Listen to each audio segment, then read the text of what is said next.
Hello everyone, welcome back to Quilting with Lori. I'm Lori Dickman, and today I'm going to share with you part 2 of the series of the Disappearing Black Rust Dyed Kimono Jacket that we're working on. And I wanted just to give you an update on where I am and what the next steps are so that you're aware of what's going on with the jacket. First of all, for those of you who are using the disappearing strip block that I demoed last week to create your fabric, you've been working on those this past week, and maybe some of you are going to try a simpler block. This one has a lot of seams in it. Maybe you'd rather do a plain disappearing 9-patch, or maybe just a simple 9-patch block to create your jacket. That's a great choice as well. But however you're going to piece your fabric, go ahead and be continuing to work on that. I have only gotten about 30 inches by 18 inches wide finished so far. My family is, we celebrate our Christmas on Thanksgiving Day, so I have been shopping and getting prepared for that. Plus the weekend before Thanksgiving, which is next weekend, is our church craft show. So I have been busy working on projects for that, and I will have a few of those projects that I'll video for you and have those loaded early next week.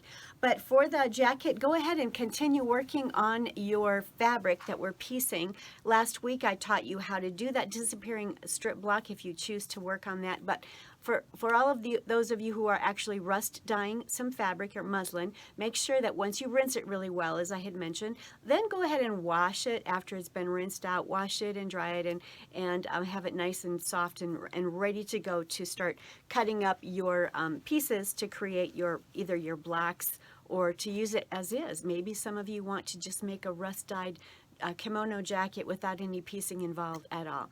But just go ahead and get it washed and dried and pressed and ready to go.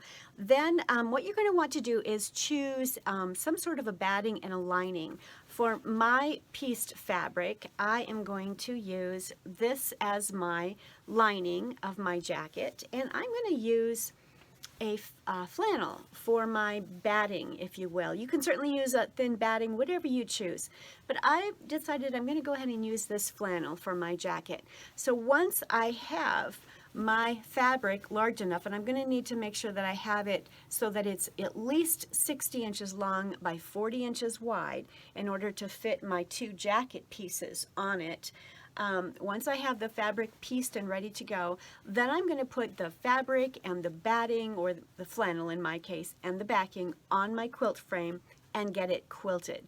So the first step is to quilt the fabric before we actually cut out the pattern pieces. And then in series 3, once the fabric has been pieced and quilted, then I'm going to show you how to lay those pattern pieces on your pieced fabric, quilted pieced fabric, and get it cut out. So now let's chat a little bit about the pattern itself and how much you're going to need.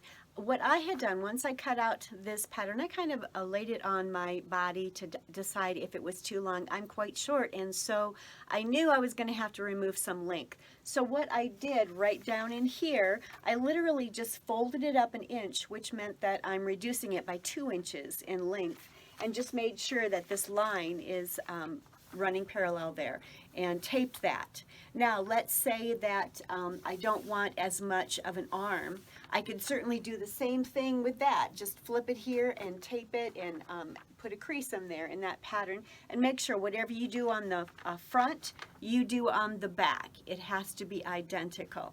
So once you have your pattern printed and ready to go, maybe you want to make up a sample. The best way to do this would be to make up a sample. Maybe there's an old sheet or some old piece of fabric that you have laying around that you don't mind if you use it up and create a sample.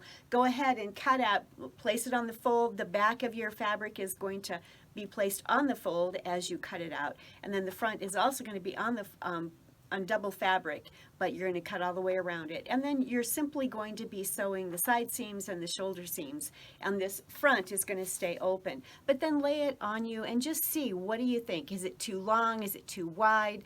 What are some adjustments that need to be made? And so that's probably the best thing to do, is take a sample fabric, an old sheet or something, and create a sample of this, kind of a muslin, if you will, in the garment world, and identify what adjustments need to be made on your pattern before you actually cut out your jacket. So what I'm going to be doing now for the next couple of weeks is obviously making more of my blocks, because I need a whole lot more fabric in order to get this up on my frame.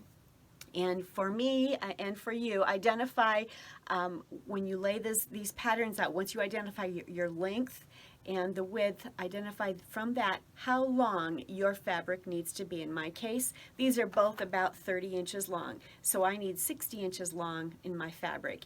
And these are both around 20 inches wide. And so I'm going to need at least 40 inches in width to have my fabric on the fold. So that's how you'll identify it. If you have any questions, please don't hesitate to make comments below, or even go out onto my website, quiltingwithlori.com, and contact me through my website with any questions you might have. I will get my fabric up on the my long arm and get it quilted, but I do have 2 customer quilts that take precedence. So it'll probably be the first week of December or so, maybe a little bit later than that, before I can actually video showing you exactly how to lay these out on your quilted and pieced fabric that you've created. And I'm excited to show you that. It's going to be a lot of fun, and it's going to be just a beautiful jacket. So make sure you comment if you have any questions or need any instructions or any additional information from me. Comment below or go out to my website, quiltingwithlori.com, and you can contact me through my site. Hopefully you're enjoying this. I sure am. It's been a lot of fun. Have a wonderful weekend, and we'll see you on Monday for the next Scrappy Black tutorial.